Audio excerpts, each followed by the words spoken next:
باپ اور بیٹے اور روح القدس کے نام میں آمین۔ ہمارے لیے آج کی پاک انجیل بامطابق مقدس یوحنا اس کا 12 باب 24 سے 26 آیات۔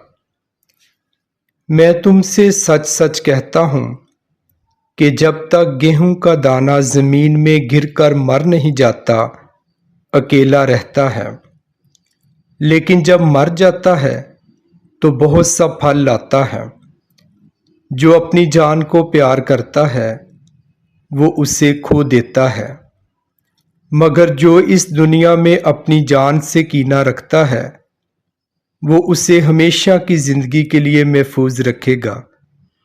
اگر کوئی میری خدمت کرنا چاہے تو میری تقلید کرے، اور جہاں میں ہوں وہیں میرا خادم بھی ہوگا۔ اگر کوئی میری خدمت کرے تو باپ اس کی عزت کرے گا۔ پاک انجیل کا پڑھا اور سنا جانا ہم سب کے لیے باعث برکت ہو۔ خدا کا شکر ہو۔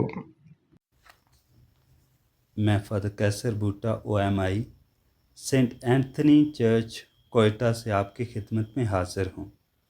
امید کرتا ہوں آپ سب باحفاظت ہوں گے۔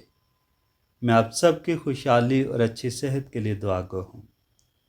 عزیز مومنین، خداوند یسوع مسیح کے بیانات میں سے ایک اہم دلیل ہے کہ میں تم سے سچ سچ کہتا ہوں کہ جب تک گیہوں کا دانہ مر نہیں جاتا اکیلا رہتا ہے، لیکن جب مر جاتا ہے تو بہت سا پھل لاتا ہے۔ یہ آیت چاروں اناجیل میں پائی جاتی ہے۔ خداوند یسوع مسیح نے بہت ساری باتیں لوگوں کو سمجھانے اور سکھانے کے لیے تشبیہات اور تمثیلات میں کی۔ ابن انسان جو بھی بات کرتا تھا تو لوگوں کے لیول پر آ کر ان سے بات کرتا تھا تاکہ لوگ آسانی کے ساتھ اس کی بات کو سمجھ سکے۔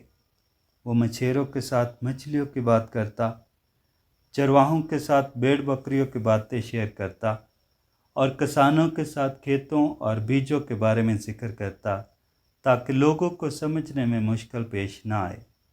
کسان اس بات کو بڑی اچھی طرح سے جانتا ہے کہ فصل لینے کے لیے انسان بیج کو زمین میں دفن کرتا ہے تاکہ اچھی طرح فصل حاصل کر سکے۔ بیج کا مرنا یعنی موت نئی زندگی کو جنم دیتی ہے۔ ایک چھوٹا سا بیج اپنے اندر حیرت انگیز طاقت رکھتا ہے، لیکن شرط یہ ہے کہ وہ زمین میں گرے اور پھر پھل لائے۔ فلسطین کے لوگ اس بات سے بخوبی واقف تھے کہ ایک بیج کی موت سے زندگی جنم لیتی ہے، جس سے زندگی کی ہریالی اور فروانی نظر آتی ہے۔ خداوند یسوع مسیح نے بیج سے اپنی زندگی کو تشبیہ دی۔ اس بیج سے جو روحانی پہلو نظر آتا ہے کہ ابن انسان آسمان سے اترا، ہمارے لیے اپنی جان کا نذرانہ دیا، ہمارے گناہ اپنے اوپر اٹھا لیے۔ خداوند یسوع مسیح کی صلیبی موت ہمیں ہمارے گناہوں سے آزادی دلاتی ہے، اور اس کا فضل ہمیں گناہوں پر غالب آنے کی طاقت دیتا ہے۔ خداوند یسوع مسیح نے ہمارے ساتھ یہ وعدہ کیا ہے کہ اگر تم میرے ساتھ جڑے رہو گے تو بہت سا پھل لاؤ گے۔ خداوند یسوع مسیح کا صلیب پر مرنا اور تیسرے دن مردوں میں سے جی اٹھنا ایک بیج کے ساتھ مشابہت رکھتا ہے۔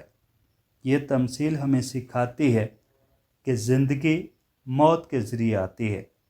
جیسے بیج کے مرنے سے پودے میں بہار آتی ہے، ویسے ہی شہیدوں کے خون سے ایمانداروں کی جماعت بڑھتی اور پروان چڑھتی رہی۔ بائبل مقدس میں بہت سارے لوگوں کی گواہیاں ملتی ہیں۔ مقدس استفانس کا نام سر فہرست ہے۔ آج کے دن کیتھولک کلیسیا مقدس لارنس شہید کو یاد کرتی ہے، جس نے اپنی زندگی سے ہمارے سامنے ایک اعلیٰ مثال رکھی۔ اس کی وفات کسی بیماری یا ایکسیڈنٹ کی وجہ سے نہ ہوئی، بلکہ وہ ایمان اور انصاف کے لیے کھڑا ہوا۔